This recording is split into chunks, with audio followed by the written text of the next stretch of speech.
Abraham had no child, no heir. Years had passed since God first promised him a great nation, but there was still nothing.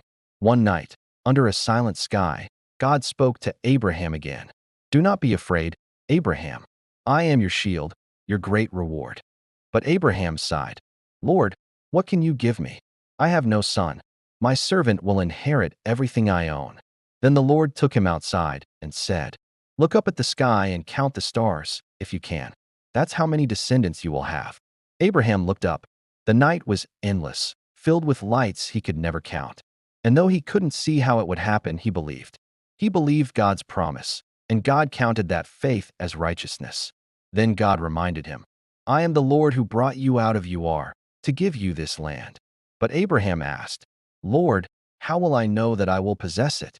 Then God gave him an instruction to prepare a sacrifice. Animals were brought.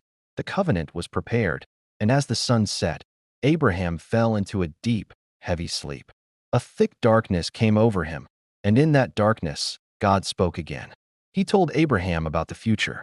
His descendants would be strangers in a foreign land, enslaved for 400 years.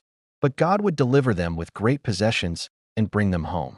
Then, as night deepened, a blazing torch and a smoking fire pot passed between the pieces of the sacrifice, a sign of God's unbreakable promise.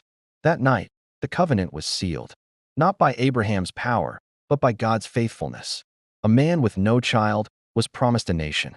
A barren land was promised a future.